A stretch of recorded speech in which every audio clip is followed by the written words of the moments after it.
The purpose of the presentation today is to look at how family matters can be accommodated within your employment. I'm the EIS officer supporting Clacks, Falkirk and Stirling Local Association, and I'm delighted to acknowledge the help that both Craig Carson and Amy Morn, the EIS organisers, have provided to organise and publicise this event.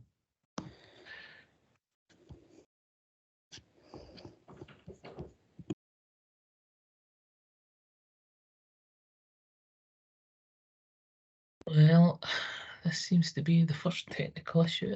That's us now. That's us.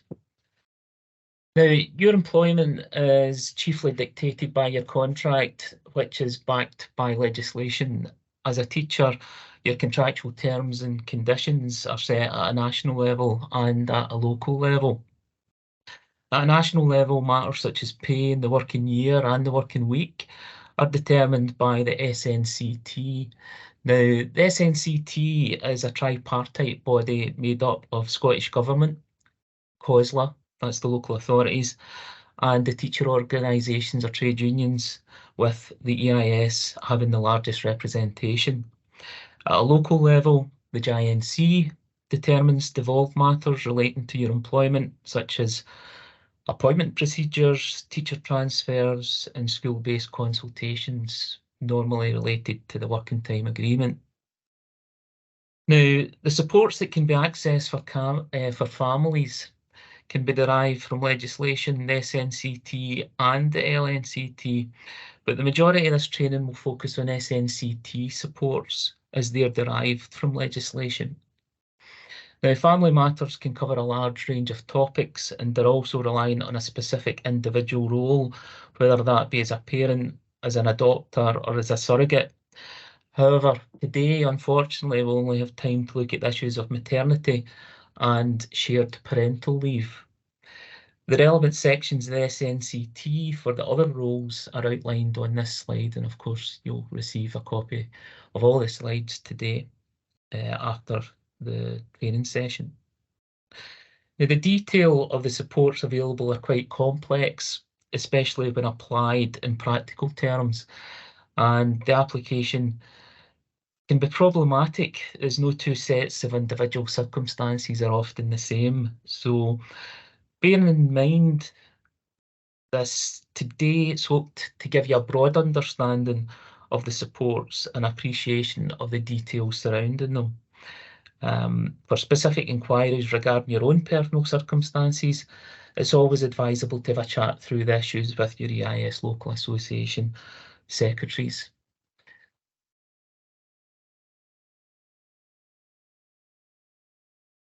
Maternity leave, that's covered in section 7.21 to paragraph 7.23 within the SNCT. And an entitlement to maternity leave is the right of every employee, and of course, within that category sit teachers. An employee is entitled to 52 weeks of maternity leave, regardless of the length of service. The 52 weeks comprise what we call 26 weeks of ordinary maternity leave and 26 weeks of additional maternity leave. Now, by law, you must take at least 2 weeks off starting on the day of childbirth. And after this, how many of the 52 weeks that you take is up to you. If you have a partner, you might be able to use shared parental leave. And this means that you end your maternity leave early, and what's left of your entitlement can be used more flexibly between you and your partner. But we'll go into that a bit later. Maternity leave can begin from a date not earlier than the 11th week before the expected week of childbirth, unless childbirth has taken place prior to this.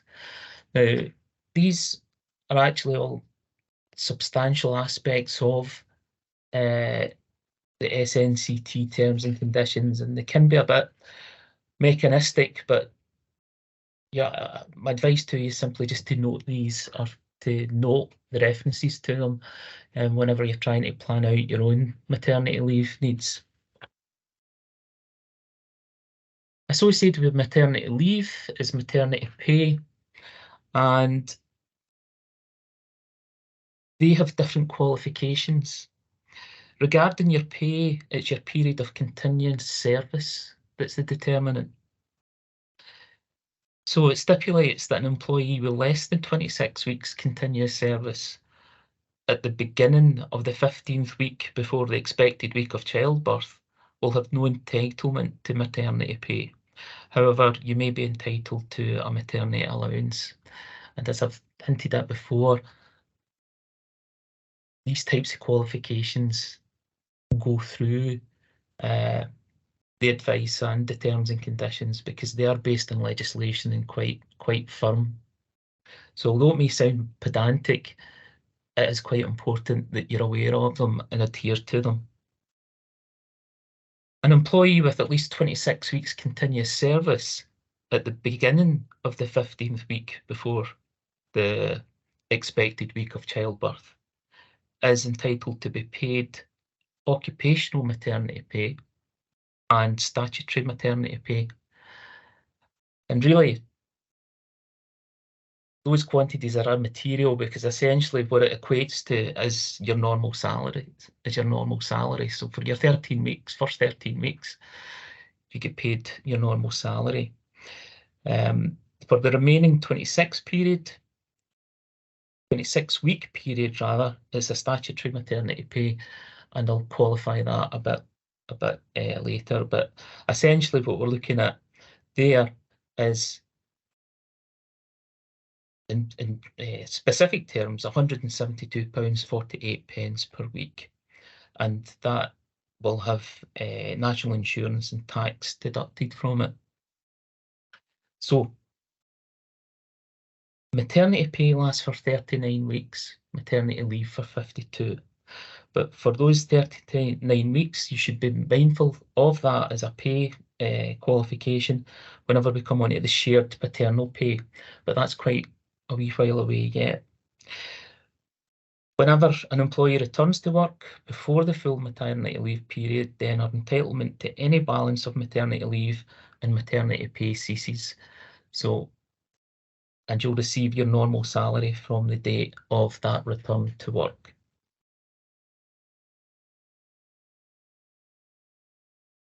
So that's qualification there of maternity leave and maternity pay. One of the things that you need to do is notify your employer about your start of your maternity leave.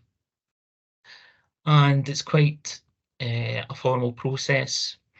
So to qualify for maternity leave and pay, you must notify the council in writing of the fact that you're pregnant, inform them of the expected week of childbirth or the actual date of the birth if that's already occurred, and the date that you want maternity leave to commence. That's what we call the notified leave date. And that date can you can choose that to start from up to 11 weeks before your baby is due or the day that you give birth. Again, this notification, and it's a formal notification, needs to be in to the council not later than 21 days before your maternity leave starts, or as soon as reasonably practical. So, for example, in case an individual didn't actually know that they were pregnant. Again, from SNCT 7.2.9, confirmation of the pregnancy and expected date of childbirth should be given in the form of a maternity certificate, which is form MAT B1, from a registered medical practitioner or a midwife, and midwives and doctors usually issue these 20 weeks before the due date. After you've told your employer, it's up to the employer to reply in writing, and they must reply within 28 days and confirm the date that your maternity leave will run to.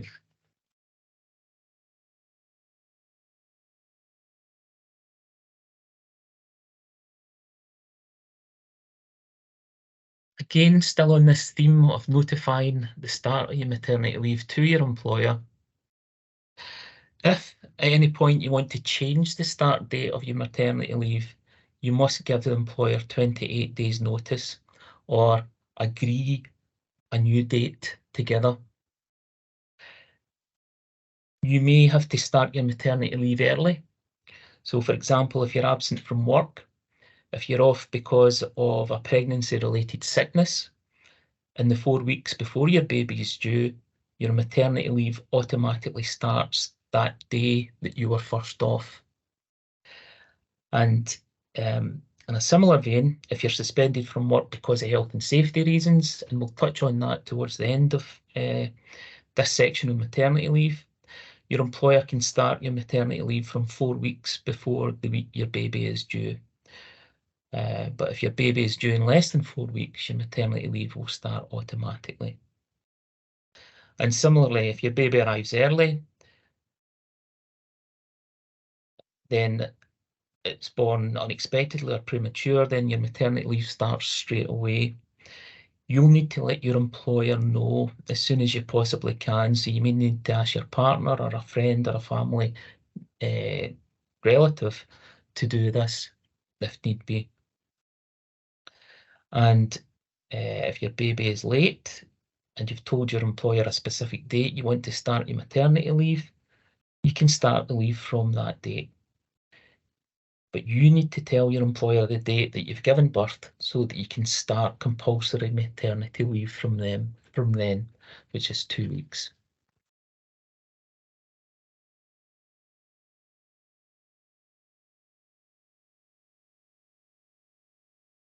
Allied to the notification of maternity leave, as I've just touched on there, there's a notification of birth that's required.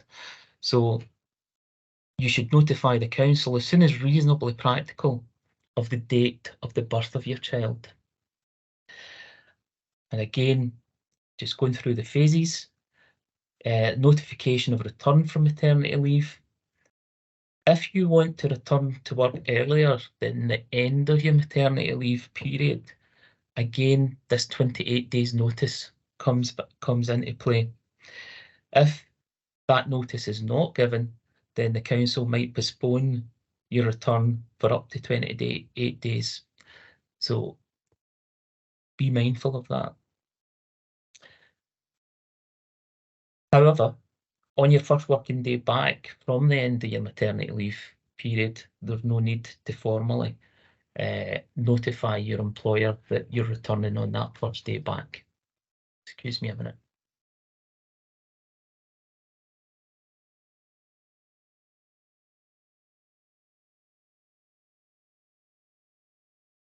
Now, of course, every employee has contractual rights, and some of the issues that we've looked at there, the core issues, we've touched on some of these contractual rights, and certainly continuous service was mentioned whenever we looked at eligibility for maternity pay. So, but there are some basics, and the basic employment contractual rights are that you have protection against unfair treatment, discrimination, or dismissal. And employers can't change a pregnant employee's contracts, terms, and conditions without agreement. And if they do that, they're in breach of contract. So those specific contractual rights still exist whilst on maternity leave. Looking at continuous service, any previous employment, and that includes your probationary period with councils, or can be counted as continuous service, and that's subject to a gap in employment not exceeding 1 working week. So for continuous service to be defined, they're looking for no more than 1 week gap in from one contract to another. Regarding pensions, during the period of mat leave, your pensions will still be made in full. And again, that's an employer's responsibility to do so. And you also have a right to return to the post in which you were employed in, and that will be under your original contract of employment. However, if you're a temporary employee in a temporary contract, you won't have the right to return to work where your contract would have expired during this maternity leave period.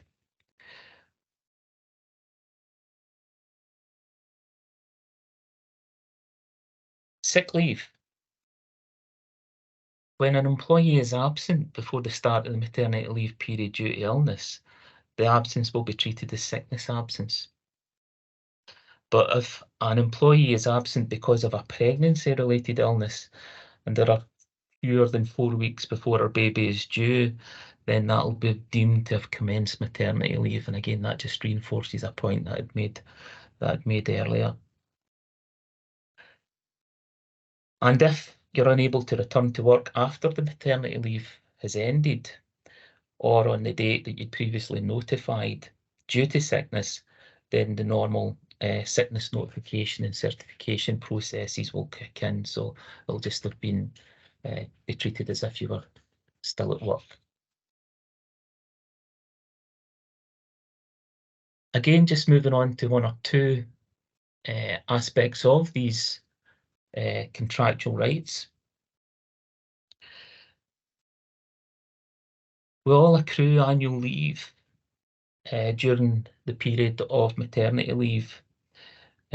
So it's important that you have a think about that before you start to take your maternity leave and try and plan for it as much as possible. So what you should be looking at is during the period of your maternity leave, how much holiday entitlement you'll accrue during that period. And you're entitled to take that either before or after your maternity leave. And again, that's something that you might want to consider. And on occasion, you're able to carry it over into the next annual leave year. But again, we'll talk a wee bit more about that. But I think that it's important that you make these types of considerations because they can be quite significant when looking at additional time off the back of your maternity leave. So when you're at the position where you've notified the council of your intended date of return from maternity leave, the council are obliged to issue a statement of your annual leave entitlement effective of that date. So they should be telling you how much you've accrued. And maternity leave can either fall within one leave year or span 2 leave years. And a leave year runs in conjunction with the academic session. So the annual leave year for teachers begins at the start of the school year and concludes the day prior to the start of the following school year. And you can see how there will be occasions when sometimes your mat leave will straddle 2 leave years.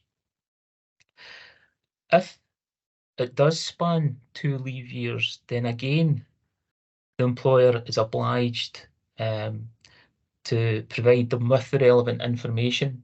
And at the end of your first leave year, you should get a statement telling you the leave taken that you've taken up to the start of your maternity leave and the leave that you will accrue during your maternity leave. And then that can be carried over, that leave that you've accrued during your maternity leave or will accrue during your maternity leave will carry over into the next leave year. But once you've got the numbers,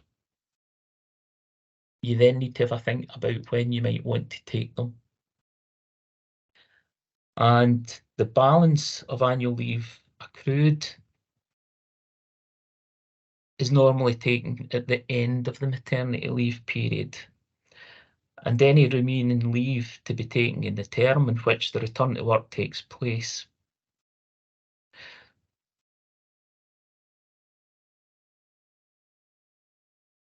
But there is this caveat of exigencies of the service that the employer normally comes out. So there has to be a bit of flexibility in negotiating when you want to take that accrued leave And the advice that I would give to you is to contact your local association secretary when you have that discussion with your head teacher.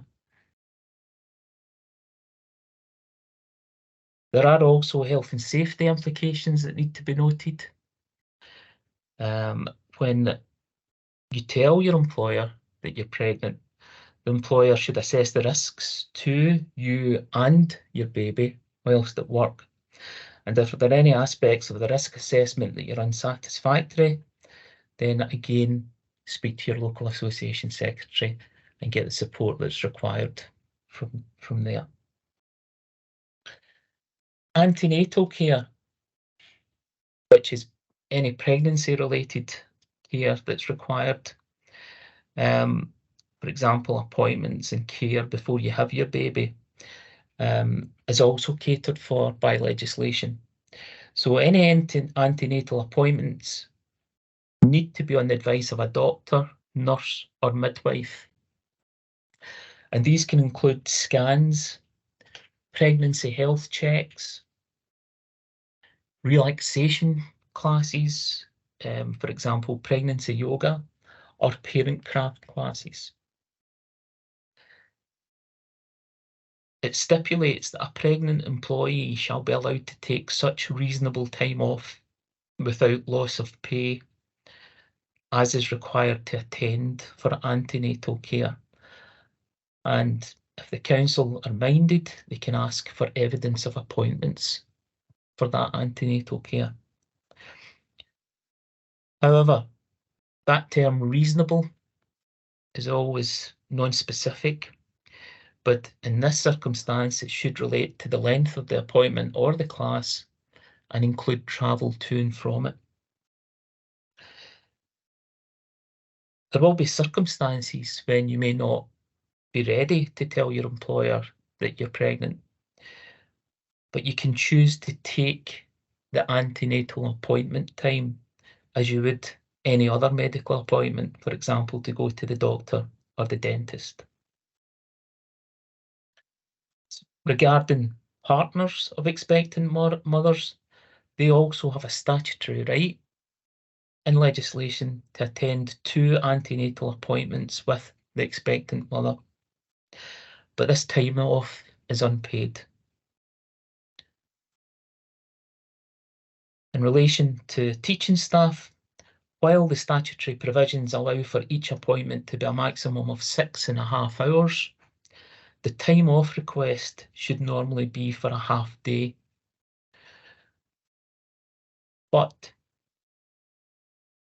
upon request, a formal request, a longer period could be granted, taking into account location and travel, as well as the nature of appointment. And again, if those negotiations become troublesome, contact your local association secretary for support. Within your maternity leave, there is also such a thing as keeping in touch days. And really, I'm just going to define keeping in touch days for you and the purpose of them. But there's a associated code of practice on the SNCT website, Appendix 2.10, which gives you more detail on how they should be used. So all types of the family leave, the employee is allowed up to 10 days at work with normal pay, and these are called keeping in touch days. And those occur without bringing the maternity leave period to an end. They don't have to be consecutive and can be used for training or any other activity that enables the employee to keep in touch with the place of employment. Keeping in touch days can only be taken following agreement between the employer, and in most occasions it's the head teacher. And those discussions should focus on the activity and the timing of those keeping in touch days. But as I've said already, the code of practice gives you a bit more information on those. There's also a section on stillbirth and neonatal death, which hopefully certainly won't need to be referred to, but for those small small number of situations, it's important that they can be referenced.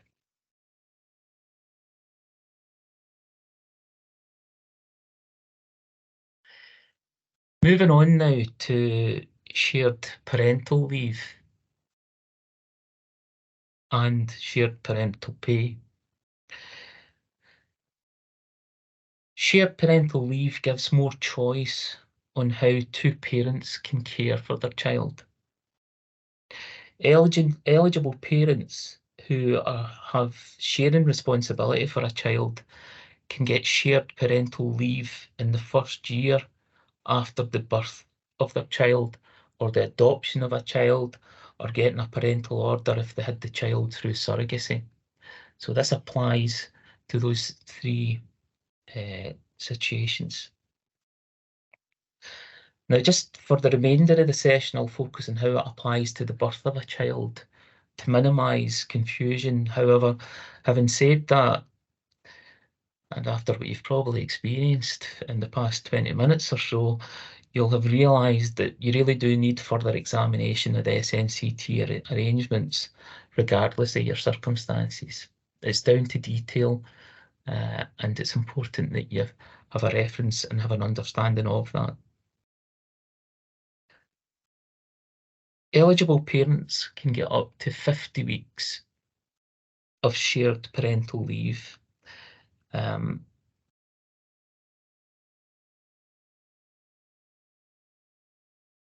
How much shared parental leave eligible parents get depend on how much maternity leave the birth parent has taken.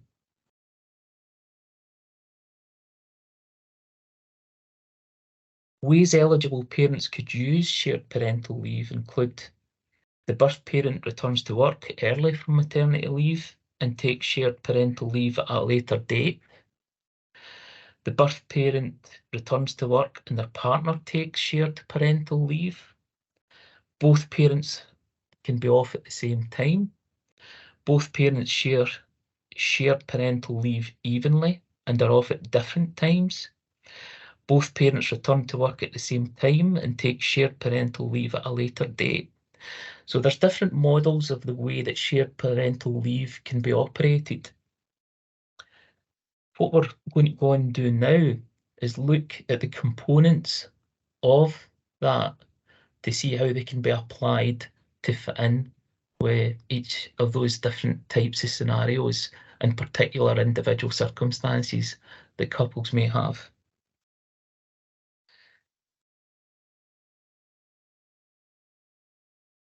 First thing is eligibility. The mother's eligibility is basically through her ability to access maternity leave. But the partner's eligibility is a bit more complicated because it may be with another employer. And that information should certainly be accessed in paragraph 7.4.3 and paragraph 7.4.4. Similar to maternity leave, you need to give your employer notification that you want to take shared parental leave and access pay for that.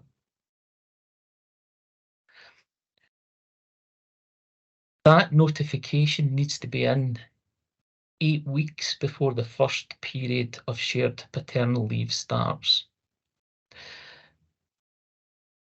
And it requires a formal submission. And there are basically 3 components to that formal submission. And those 3 are a formal notification of the end of when your maternity leave is supposed to end, a declaration stating that your partner has given his or her notice of entitlement and intention to take shared parental leave, and that she consents to her partner taking that amount of leave. And again, that just reflects the formality of the legislation that sits behind this. And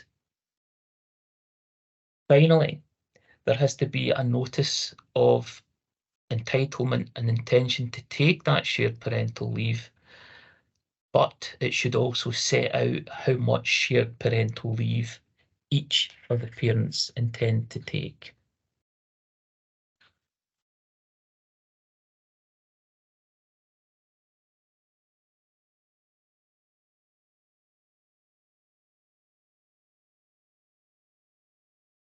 Now, that last component obviously involves an awful lot of planning.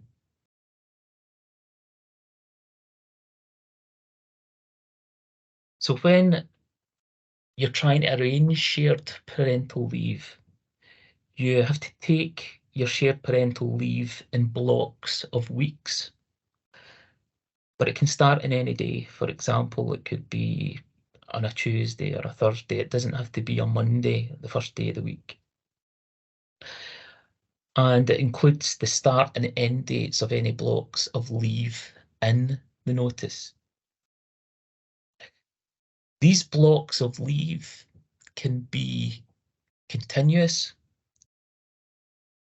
a full block of time off, or discontinuous, where blocks of time off are mixed with time back at work.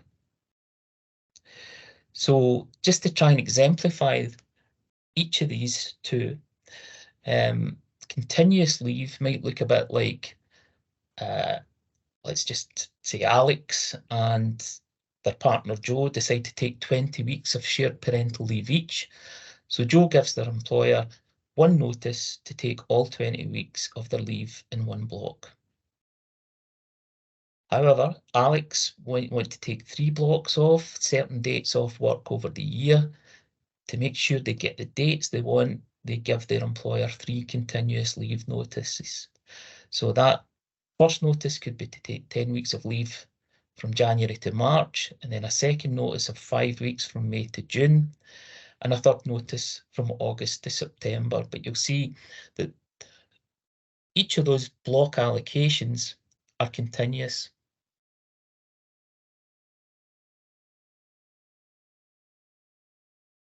To illustrate what discontinuous leave might look like,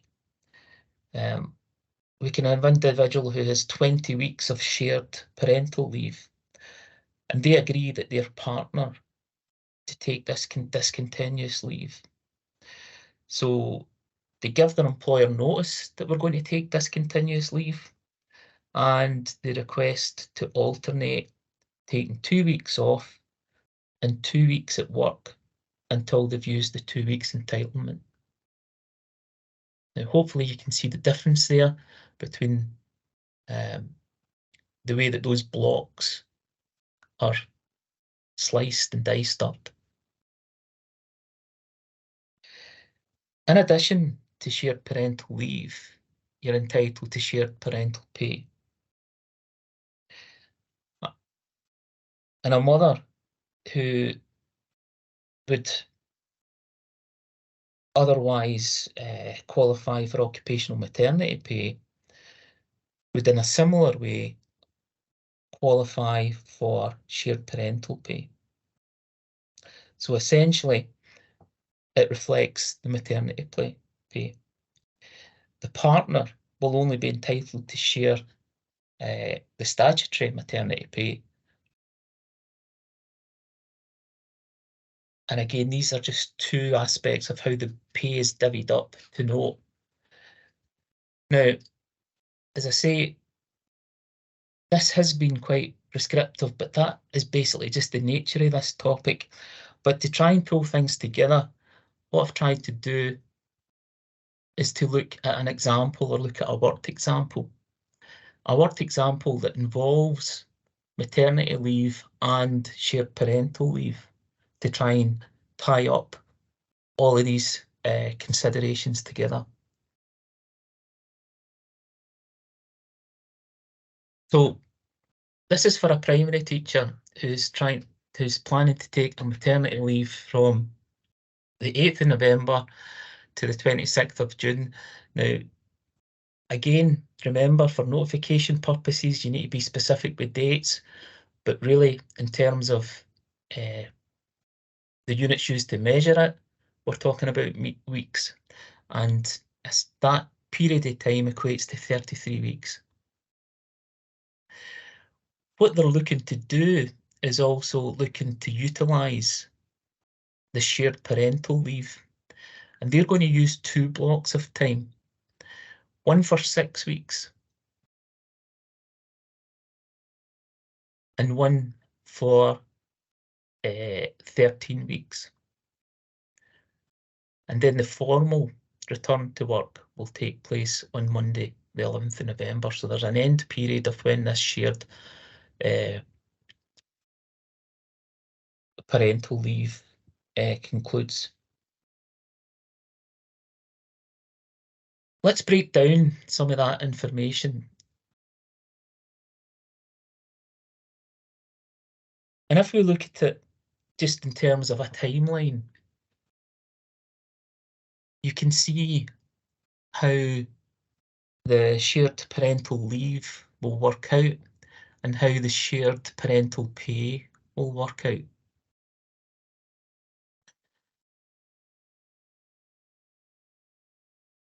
"33 weeks for maternity leave."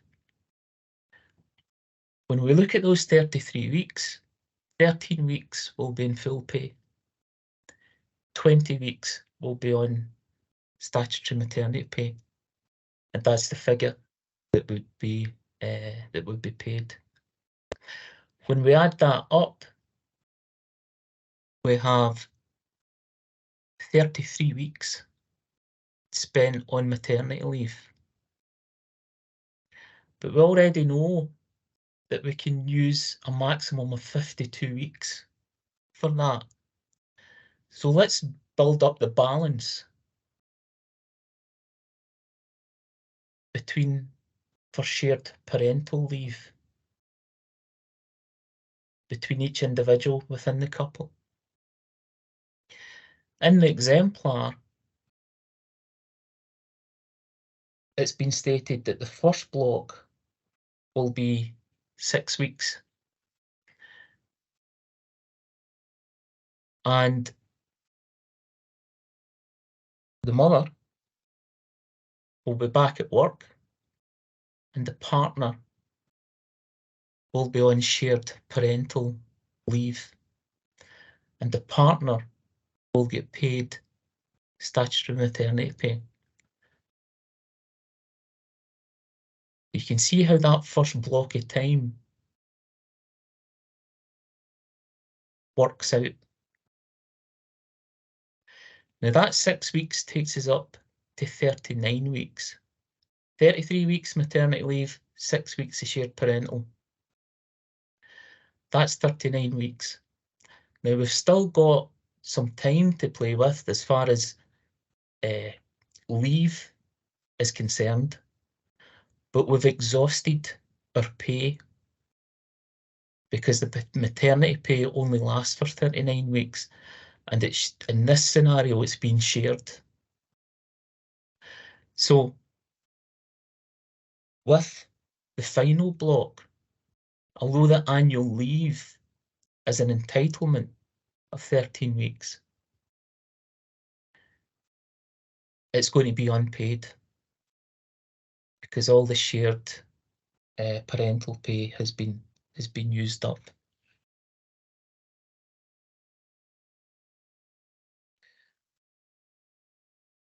So hopefully that illustration will try and put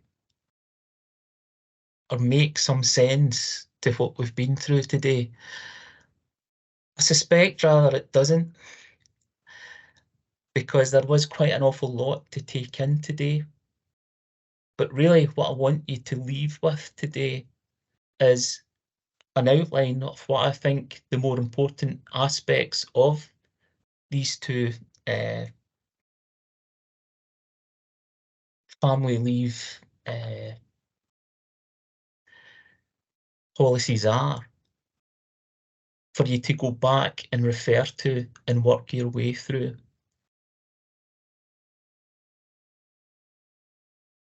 So that you can maximise and get the most benefit from what you're entitled to. And again, should there be any support required in relation to how you work your maternity leave out, or if you want to take shared parental leave, including shared parental pay, always consult your local association secretary. And we also have a payroll and pensions specialist and area officer support to help with some of the more complex issues surrounding the matter. It's a long period of time that you have for a hugely important phase of your life, and it's important that you can access all of the supports that that are required for that to be as enjoyable as it should be. So, as I say, hopefully that's giving you a bit more of an understanding of the principles and the issues associated with these two types of family leave. Thanks for listening to me.